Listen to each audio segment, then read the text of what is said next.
Hello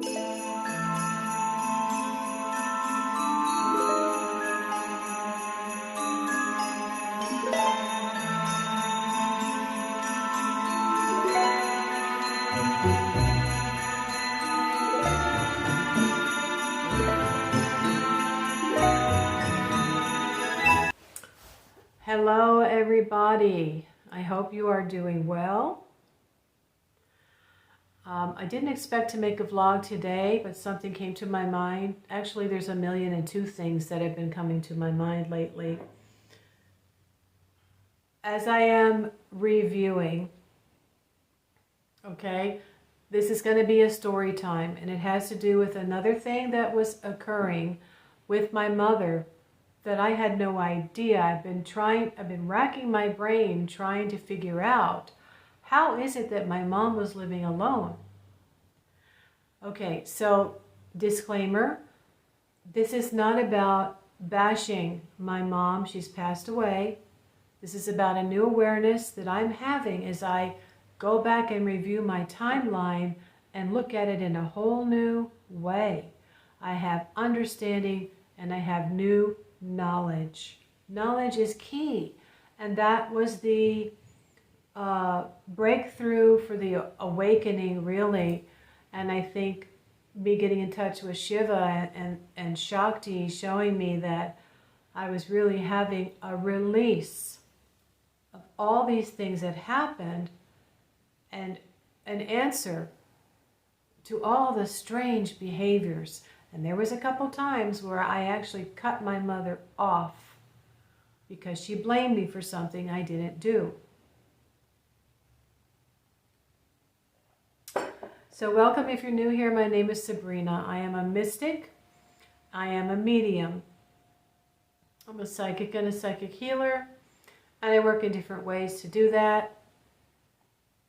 I've been primarily just sharing. I was compelled to share my spiritual paranormal experiences over the past 20 or so years, and I've done a lot of different things.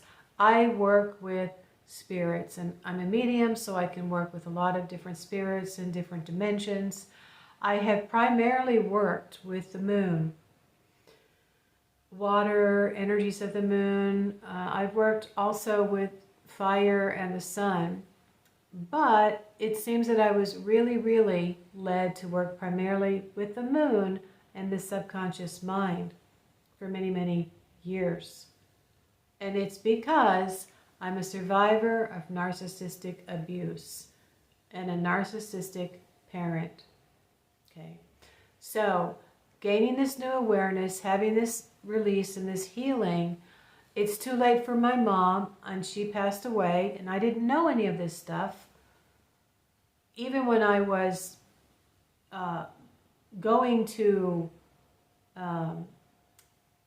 give her my blessing as she was in hospice, and she was about, she was close to passing away. One of the things that I've recently heard is that narcissists will get the attention they need from a pet. And I went, that's it. I couldn't figure out how my mom was living alone, because that's not something that they really can do. How's my mom living alone? And looking independent and claiming to be independent. And she had had some boyfriend debacles, and I had helped her a few times with that. And I would look at the cards at one time and say, well, I don't see this ending up as a Two of Cups situation. I see a woman alone. Nine of Pentacles, self-sufficient, independent. Now, she was not yet financially secure or independent. But that boyfriend story is for another time. Now, I don't know if she had gotten her cat yet, but my whole life, I just remember us having a pet. There'd only been, I think, a short period of time where my mom did not have a pet, and that's when she was going through her boyfriend debacles. Because I heard all about it. Chaos and drama, right? One boyfriend, then another.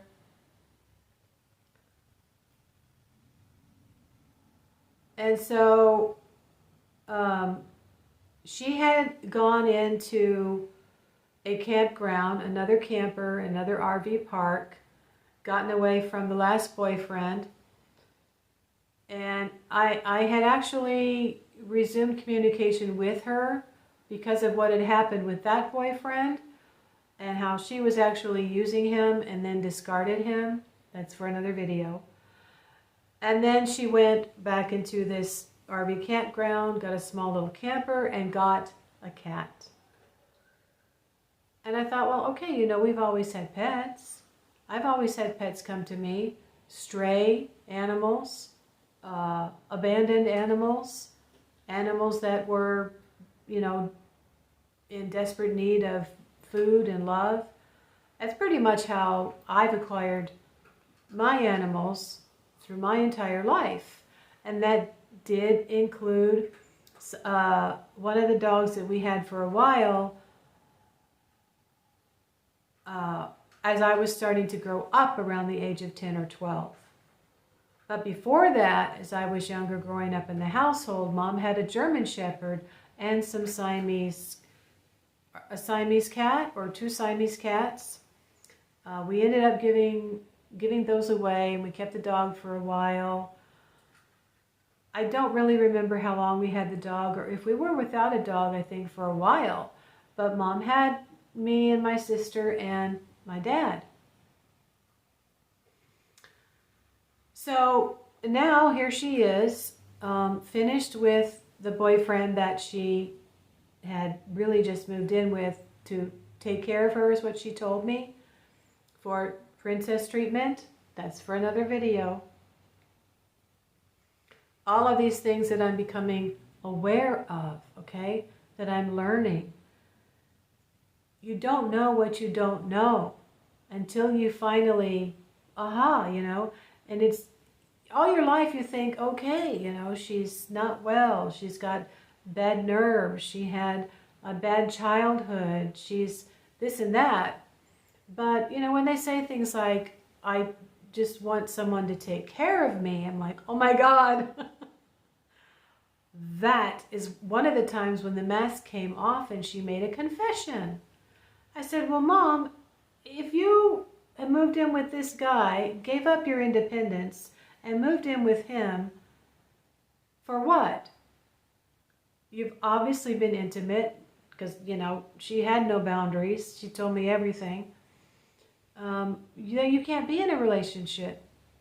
You're not an invalid. You're not crippled. Do you have cancer? Do you need a nurse? He's not a nurse. He's not a nursemaid. I said, you can't be in a relationship if you just want someone to wait on you all the time. And that's pretty much how she was. But it was getting worse. Now she was only about 58 or 59. So that didn't end well. She finally ended up, though, getting the money she wanted for a new car. He helped her kind of get hers fixed, and then she got money for a new car. And after she got the new car, she went to go off by herself. So now she has a cat. This is a cat she kept until she passed away, and that cat actually was adopted by my sister. So time goes on, and she's just got the one cat, and she talks about the cat a lot. How amazing, how wonderful, how synchronized they are. Now, my mom was an animal lover. She claimed that she didn't like humans. She didn't care for humans. She had her own issues from childhood. And she just preferred the company of animals. This is not healthy. I didn't really see how she was with her cat or how she interacted with her cat. Cats are pretty independent. I had already had cats, and she had seen how I was with cats. She liked the fact that she didn't have to get out and walk it every day or take it to the park and run it. And they were, you know, pretty independent, but still affectionate. But not too affectionate. She could handle some affection from a cat, sitting on her lap or holding the cat, but not with a human. So, you know, I didn't really consciously think how come she can hug the cat and not me, and I might have just gotten accustomed to being, just, you know, invisible. I can't think of the word right now. Accepted the fact that she just wasn't going to be affectionate with me. It was a mute subject.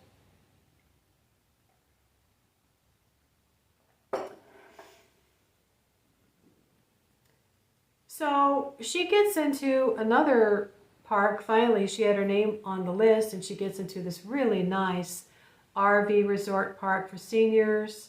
It's a gated community with a lake and some double wide homes and some nice trailers, and she had a 2-bedroom RV park model home. So like a 2-bedroom mobile home. It's a miniature version of what we had was a 3-bedroom. So hers was a 2-bedroom, one at the back, one at the front. And yeah, just really, really, really nice, which I got to see when I went to pay my last respects. But in the course of that time that she lived there for over 7 years, as she was getting older and older and was on retirement and pension, which would make her about 66 years old, she started collecting cats, right? She became the cat lady.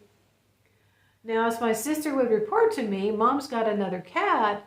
I said, okay, isn't she only allowed like 2 cats in that community? She said, yeah, but she's not listening to it. She's not caring about it. She's doing what she wants to do. And she had told me when I was younger, she had a dream of buying a house and taking in all the stray animals, cats and dogs. Well, that's not even possible. So here's the fantasy that's set up to rescue stray, homeless, hungry, right, animals. This is how she viewed herself. Her mother died at birth. The family was broken up. She and her sister went to one orphanage, and all the other kids went to another orphanage. And she had been adopted by a couple that really should not have adopted her. And they were not able to really nurture her or care for her. And so she had the burden of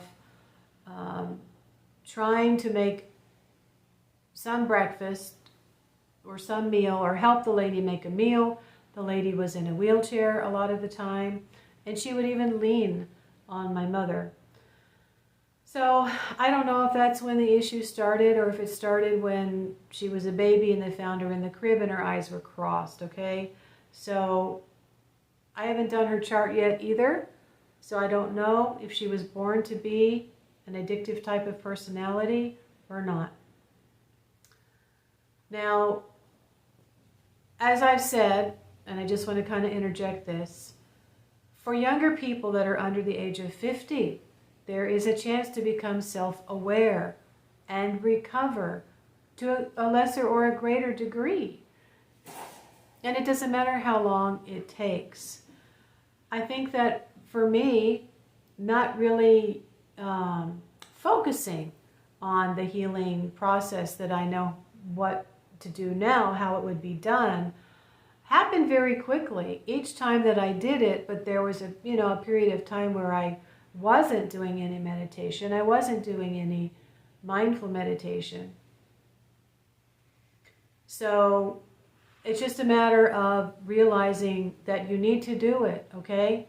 And the information that is out nowadays now, like I've said, I think we're becoming much more aware. We need to be direct with people and say, look, you have really strong narcissistic traits. This is not something I'm going to live with or tolerate. This can't continue. I'm not your punching bag. I don't deserve to be invisible or blamed for everything. I'd like to have a hug every now and then, you know. And you need to become self-aware. You need counseling, right? This is not a subject we're going to discuss and argue about. I know what I know because I've been studying, or I've had a narcissistic parent, and I've suffered a lot, and I've healed a lot, and I'm not going to go back. So I think as we become more and more aware and we're more direct with people, they are going to have to go into counseling and learn how to become self-aware and also meditate. And then there are spiritual concepts that I'm going to talk about with healing the brain that's been affected by narcissism, and people who are also victims of narcissistic abuse. These people that have issues and the things that they have done to others. It's supposed to be their loved ones.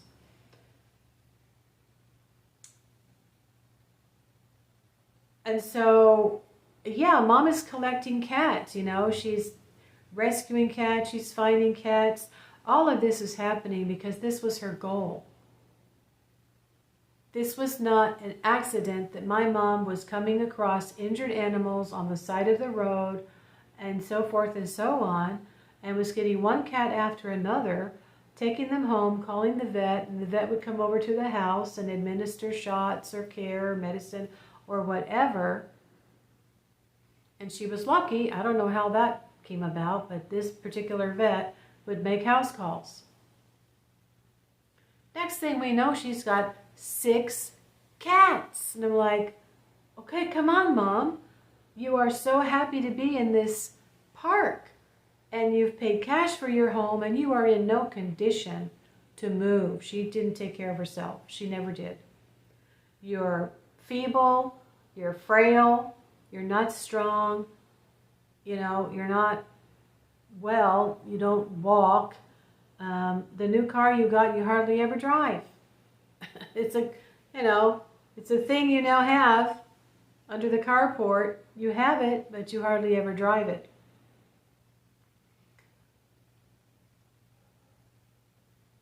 So my sister started talking to her, and I started talking to her. We kept telling her, you know, you've got the maintenance man coming in there doing all kinds of work on your home. He, at one point, made mention, you've got 6 cats. And at one point, I think she said, yeah, I did get a call from the manager asking me how many cats I have. And I told her, well, one of them, you know, will go away. And, you know, I'm looking for a good home, right? I found them. I got them healed. But here is the other problem. Having to let go of an animal. She had no problem moving in with the man she had moved in with to have him take care of her and save money and get a new car and then discard him. But she didn't want to let go of her animal. This is what's called a source of supply. Now, the cats, depending on their personality, they can be just the fact that they're there, really. Sometimes they'd hop in the bed and lay with her, or hop on the sofa and be with her. But it was really, again, her living vicariously through the cat, as she did with me, her vanity project, as I was growing up. By providing the food and the shelter and the water for the cats, there really was no interaction with them. But she was giving them really good food. And they had free reign of the house. And, you know, a nice place to live. But they never got to go outside. They had to play with each other. It was them, each other, okay? Playing with each other, not my mother interacting with the animals. The cats. You know, not with a toy on a string or anything.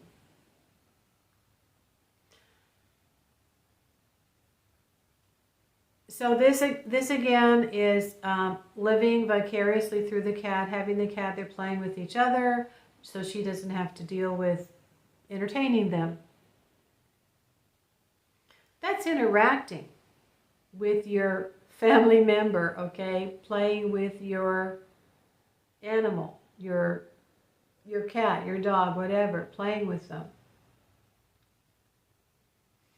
But it's not that way with this type of a personality. They are there for her feeling that she's doing something good for the animal kingdom, but also for herself in a way where she's living vicariously through them. They're playing with each other. So she finally gets called again about having to give the cats up. She starts to find a home for one or two of them. And the first one, I mean, it was just the biggest emotional, I hate to say blubbering, but blubbering on and on and on and on. Before, for days, the day of, and days after, where I had to, of course, be the emotional caregiver.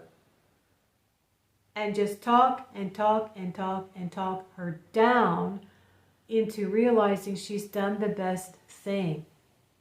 That in caring for herself as an adult and not getting kicked out of the RV park, that she's going to have to do what she said she intended to do. Nurse them to health and find them a good home. To her, there is no other better home than with her. So eventually she got down to 3. I think it was Molly, the black cat, the first cat she had, polydactyl, what's that, 6 thumbs, 6 fingers? Precious. I think it was just the 3. It was down to the 3 when I was there. So, I mean, you know, she still had 3, okay? Now, aside from the fact she never really cared about what I was doing as an adult or never really asked about me, there was conversations about what's going to happen to the cats. There was also conversations about me and my sister having to just divide all of her possessions. I said, wait a minute, who gets what? Oh, you two can just, you know, decide. You can deal with it and divide it up, take what you want. I'm really, really, really, really racking my brain about trying to find a nice reserve for the cats. And I found one in Florida. It's like a big, beautiful reserve where the cats can run free, but they are fenced in, and these owners are wonderful, and this and that, and it costs this amount of money, and that's the money I'm going to have set aside for them to go there. You know, that's got to be a chunk of change every month. There was just no getting through to this, my mom, about this excessive concern about where the cats need to go when she passes away. I had sent her a formal living will. I bought it, Staples, so she could fill out a living will, you know, and get it notarized. She decided to go have a living will done at the VA. Well, then she just took out a tablet, a legal tablet, and on 3 pages, front and back, put her will. At the top, she wrote, my will. Now, she did put her RV park model home, 2-bedroom model home, over to a title trust company and have it put in like a trust and on the title because it was paid for, and then add me and my sister as a beneficiary. So it was 50-50 ours. I honestly told her I didn't want it. I don't want another mobile home. You know, I can't deal with it. What am I going to do? I'm in South Dakota. You're in California. Please don't do this to me. How am I supposed to deal with that? Everything worked out because my sister was living in California. But I said to her, oh, what are we going to do? Take a chainsaw and cut it in half? How are we supposed to divide stuff, Mom? I don't want to be fighting over your stuff with my sister. But that's the way she left it. So I had gone down to a title company and signed my name and got my name on the house. And then my sister went and she got her name on the house, and the house was ours. So then we had to sit down and talk about what we're going to do with it. So my mom had money in the bank, and so when we got that money out of trust, I started making the monthly payments for her home and her lot rent. It was all included. And we decided we were just going to let the park manager sell it. My sister almost gave the house away. That's another story. But they ended up meeting with someone who wanted to make monthly payments. And so they made arrangements with the manager because he had to apply to live there. And so we did end up selling the house because I told her I can't keep using my inheritance money to pay for Mom's house.